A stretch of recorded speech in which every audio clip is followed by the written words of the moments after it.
divorce and parenting this time. Looks like a pretty intense stack of stuff here. Yeah, there's a lot to unpack for sure. We've got, let me see, excerpts from Parenting in the Aftermath of Divorce, a book by Dr. Patricia Craven, Okay. some Florida legal statutes on domestic violence, and a whole bunch of articles on anger management, stress, self-esteem, encouragement. You really want to make sure you've got all the bases covered, huh? It's definitely smart to be prepared, especially with something as, life-changing as divorce. And it looks like you're really focused on the kids. Yeah, that their well-being is the priority. That's why we're digging into all this, right? To figure out, like, what are the core principles here? How to make this whole thing, well, as good as it can be for them. And Dr. Craven, she really gets that. Her approach is kind of unique. She doesn't just focus on the legal stuff and logistics. She dives into the emotions for both parents and the kids. Yeah, speaking of Dr. Craven, she doesn't sugarcoat anything. Right off the bat, she points out just how huge this is. Divorce. Over 1 million kids in the U.S. go through it every year. Wow. Yeah, that's a staggering number. It is. Makes you think, right? That's a lot of kids trying to figure out what their world even means anymore. And even if a kid seems, fine on the surface, they're dealing with this loss in their own way. Dr. Craven makes a good point. Kids, especially younger ones, might not have the words for what they're feeling. Oh, for sure. So it comes out in other ways. Changes in behavior, sometimes it's subtle, sometimes not so much. So then, how do you even begin to talk to a child about divorce? I mean, that conversation. How do you even start? Honesty and clarity. That's what Dr. Craven stresses. No hinting at divorce unless it's a done deal. Makes sense. Think about it. How confusing would that be for a kid? Clinging to a hope that their family might stay together when it's not actually going to happen. Yeah, no kidding. Like ripping off a Band-Aid. Better to just do it quick and clean, I guess? Exactly. And ideally, both parents should tell the kids together. It reinforces the idea that even though the marriage is ending, there's still a united front when it comes to the kids. Showing them that there's still some stability, some security, even when everything else feels like it's shifting. Right. Now, the actual explanation, you got to keep it age appropriate, obviously. You're not going to burden a 5-year-old with legal terms, but you also shouldn't lie or dodge their questions. Right. Honesty is key. Just, in simple terms they can understand. And how about that big question? Why? How do you explain the reasons for the divorce without, I don't know, going too deep? That's where things get tricky. But Dr. Craven, she advises against bad-mouthing the other parent or airing all the dirty laundry. Yeah. The focus should be on reassuring the child, reassuring them that they're not to blame for the divorce. That's huge. I can imagine kids thinking it's their fault, Absolutely. It's crucial for them to hear that this isn't because of anything they did. So something like, Mommy and Daddy have decided they can't live together anymore, but we both love you very much, and that'll never change. Kind of thing. Exactly. And that it's okay to love both parents no matter what. It's tough, but that message is so important. Okay, so you're being honest, you're reassuring them. Then how do you help them understand all these emotions they're probably feeling? Well, Dr. Craven has this really helpful framework. She calls it the 5 stages model. Wait, isn't that for grief, denial, anger, all that? I thought that was only for when someone dies. It is. But Dr. Craven, she applies it to any kind of loss. And divorce, that's a big loss. You're grieving a relationship, a family structure, a whole future you thought you'd have. And kids, they're experiencing that too, even if they don't get it the same way adults do. That's a really interesting way to look at it. So is everyone going through these 5 stages in order then? Like a checklist you got to tick off? Not necessarily. It's not linear. People might jump around. Some stages hit harder than others. Maybe they even skip a few. It's more about recognizing those potential responses, those signs. Like if a kid suddenly becomes withdrawn or they start acting out in ways they never did before. So you're not just looking for those stages in order. You're looking for any signs that something's up. And then okay, maybe this is part of that grieving process. Exactly. Knowing that these reactions are normal, even expected, it helps you respond with more empathy, and patience. Makes sense. So it's like a guide to help you understand what they might be going through. Right. Now, Dr. Craven also talks about the Bill of Rights for Children in Divorce. Okay. What's that? Is it like a real legal document? Not legally, no, but it lays out some powerful principles. Things like a child's right to a stable and loving environment, minimizing conflict between the parents, Makes sense. being heard and respected in decision-making, maintaining relationships with both parents and extended family. It's like reminding everyone that these are little humans going through a major life change, not just, possessions you're dividing up. Exactly. They have their own needs, their own feelings, and those need to be the priority. Okay, so we've talked about the emotional side of things, Yeah. but how about the practical stuff? Like actually making this whole co-parenting thing work. How do you do that? Well, Dr. Craven, she really hammers home the importance of consistency. Think about it. Divorce turns a kid's world upside down. Everything feels uncertain, unpredictable. So like routines and stuff become even more important. Yeah, things like bedtimes, meal times, keeping those consistent. Similar rules and expectations in both households. Like little islands of normalcy in a sea of change. Exactly. It provides a sense of stability, predictability, when everything else feels like it's in flux. And what about that classic advice? Not bad-mouthing the other parent in front of the kids? I'm guessing that's a big one. Absolutely crucial. Put yourself in the kids' shoes for a minute. They love both parents, right? Hearing one parent trash the other, it's confusing and damaging. Yeah, you're making them choose sides. Exactly. It puts them in this loyalty bind they're not equipped to handle. Instead, Dr. Craven encourages parents to work together, create a workable parenting plan, one that ensures both parents stay involved in the kid's life, even if it means putting personal feelings aside.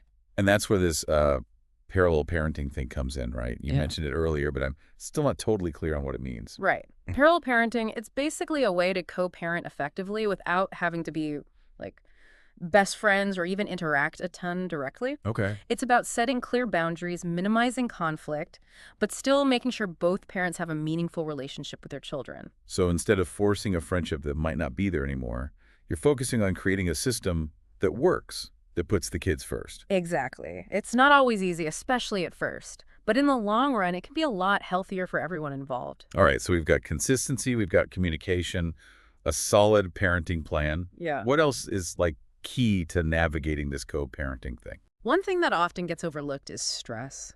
Divorce, it's stressful for everyone. Adults, kids, everyone. Yeah, no kidding. And that stress, it often comes out as anger, frustration, resentment.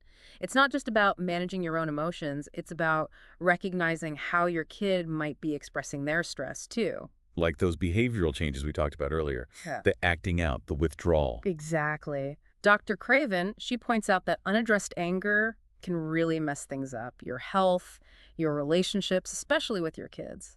So how do you break that cycle? How do you keep anger from taking over? Well, Dr. Craven dives into anger management techniques.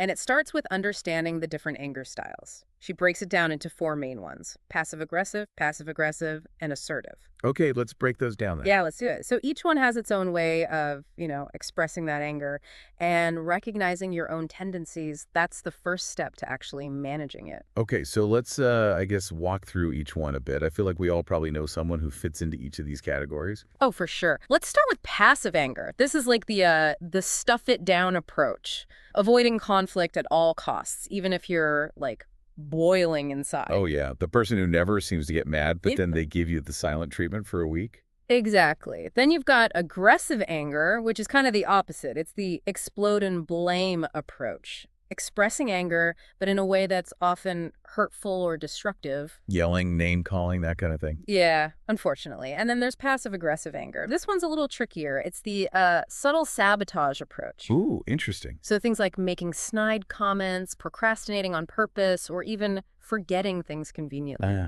The classic, I forgot to pick up the dry cleaning move. Exactly. Now, the fourth style, assertive anger. This is the one Dr. Craven's advocating for. It's about expressing your anger, but in a healthy way, a constructive way, while still respecting yourself and the other person. So finding that balance between bottling it up and blowing up. Exactly. It's about being direct, honest, and respectful when you're communicating your feelings, your needs. So, like, if we're talking about a parenting plan, instead of saying you always make things difficult, an assertive approach would be more like, hey, I'm feeling frustrated because I don't think the schedule is working for the kids. Can we talk about maybe adjusting it? Something like that. Perfect example. You're focusing on the issue, not attacking the person. Now, here's where it gets interesting. Dr. Craven, she doesn't just talk about managing the anger.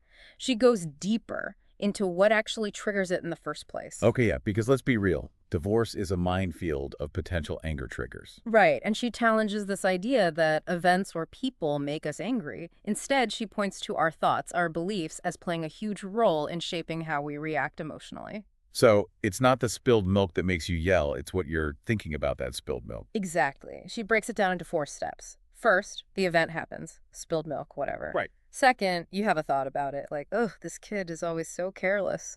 Okay, I see. Third, you experience a feeling based on that thought. Frustration, anger, whatever. And then you react based on that feeling. Exactly. So if we can shift those thoughts, those initial reactions, we can actually change how we feel and ultimately how we behave. So it's like recognizing those knee-jerk reactions and then trying to reframe them. Exactly. And Dr. Craven provides a whole list of what she calls anger distortions. These are thought patterns that basically fuel that negativity. Anger distortions. Yeah, things like magnifying the problem, overgeneralizing, making demands, using inflammatory labels, all that stuff. Okay, I think I get it. So instead of thinking he's late picking up the kids again, he's so inconsiderate, maybe a less distorted thought would be, traffic must be bad. I'll give him a call and see if everything's okay. Exactly. It's about challenging those automatic negative thoughts and replacing them with something more, balanced and realistic. This is starting to sound a lot like, what's it called? Cognitive behavioral therapy. CBT. Yeah, there are definitely some similarities there. And these anger patterns, they're not just limited to adults. Dr. Craven talks about how these skills, they can benefit children too. Oh, that's interesting. So it's not just about us keeping our cool. It's about teaching our kids to handle their own anger in healthy ways. Absolutely. Helping them understand their own anger cycles, giving them techniques to kind of relieve that pressure, encouraging assertive communication. These are all like invaluable life skills, and they'll benefit them way beyond just this divorce situation. It's like giving them tools to navigate those big feelings, right? Instead of just exploding or shutting down. Exactly. She even suggests having a family code word to call a timeout when things start escalating, like hitting the pause button so everyone can calm down and regroup. I love that. It takes the pressure off of having to be the, anger police all the time. Okay, so anger management, we've got that covered. What about stress, though? How do we help our kids deal with all the stress that comes with divorce? Well, just like with anger, the key is giving them healthy coping mechanisms. And open communication is huge, letting them know what's going on, even if you don't have all the answers yourself. Creating that safe space for them to express their feelings without judgment. Exactly. Validating those feelings, even if you don't agree with them. Letting them know it's okay to feel sad, angry, confused, even relieved sometimes. And I guess if they're showing signs of really intense stress, changes in sleep, eating habits, withdrawing, getting super irritable, then maybe it's time to consider professional help, right? Yeah, absolutely. Sometimes we all need a little extra support to get through tough times, and that's okay. It's okay to ask for help. So, switching gears a bit, Dr. Craven talks a lot about building self-esteem in kids, especially during divorce. Why is that so important in this context? Well, think about it. Divorce can really shake a kid's sense of self-worth. They might start questioning if they're lovable, if they're good enough. Yeah, I can see that. So building self-esteem, it helps them deal with those doubts, those insecurities, and it helps them become more resilient. And this is where that difference between praise and encouragement comes in, right? Yeah. We were talking about that earlier. Yes. Praise, it focuses on the outcome. Like, you got an A, great job. But encouragement, it focuses on the effort, the process. So instead of praising the A, you'd say something like, I'm so proud of how hard you studied for that test. Exactly. It's about recognizing their effort, their persistence, their growth, regardless of the end result. Dr. Craven actually has a whole list of encouraging phrases parents can use. Things like, I can tell you're really pleased with that. Or, I love you just because you're you. Even simple things like, you tried and you didn't give up. I like that. It's not about the achievement, it's about the effort behind it. Right. Now, she also provides a list of things to watch out for. Signs of low self-esteem in kids, like giving up easily, blaming others, withdrawing from social situations, being overly critical of themselves, that kind of thing. Okay, so it's like a checklist to help you see how they're doing emotionally, right? Yeah. And if you see some of these signs, maybe it's a red flag that they need a little extra support. Exactly. Now, aside from all the emotional stuff, there's also the very practical matter of the parenting plan, actually creating one that works. Yeah, this is where things can get, complicated. Yeah, Especially if the relationship between the parents is already strained. absolutely. And Dr. Craven, she emphasizes that the best parenting plans are the ones that take everyone's needs into account, not just the parents. So it's not just about splitting time. It's about a plan that actually works for the kids, for their schedule, their needs, all of that. Exactly. And The source material actually includes a checklist of like key components to consider when you're creating a parenting plan. Oh, that's helpful. Things like custody arrangements, time-sharing schedules, holidays, vacations, who makes decisions about what, even how you'll handle communication and conflict resolution. It's like laying down the ground rules. Yeah. Exactly. And Dr. Craven, she stresses flexibility in communication. Parenting plans, they're not set in stone. They should evolve as kids grow and things change. So it's a living document, something you revisit, adjust as needed. Precisely. It's about finding a way to co-parent effectively, even if you have to put your differences aside. It's not easy, but it's crucial for everyone's well-being. Okay, so we've talked about anger, stress, creating a parenting plan, but Dr. Craven, she goes further and includes a bunch of additional resources in her book. Oh, okay. What kind of resources? Well, she's got suggested reading lists for both parents and kids broken down by age group. So you can find books that address, specific concerns and developmental stages. That's awesome, like a curated library. What else? She includes this really interesting list of feelings, positive and negative, Okay. to help kids actually put words to their emotional state. It's a great tool for parents to, help their kids understand and express what they're going through. It's like giving them a vocabulary for their emotions so they can actually communicate what they need. Exactly. And then there's this really powerful piece called Let Go. Let go. Yeah.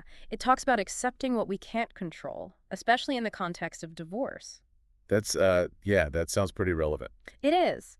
It reminds us that we can't force outcomes or change other people. We can only focus on what we can control, our own thoughts, feelings, actions. So finding peace in the chaos by focusing on what you can influence and letting go of the rest. Exactly. And that message, it goes beyond divorce. It applies Mhm. to anything where you're struggling to let go of something you can't change. It's like a life lesson disguised as a divorce tip.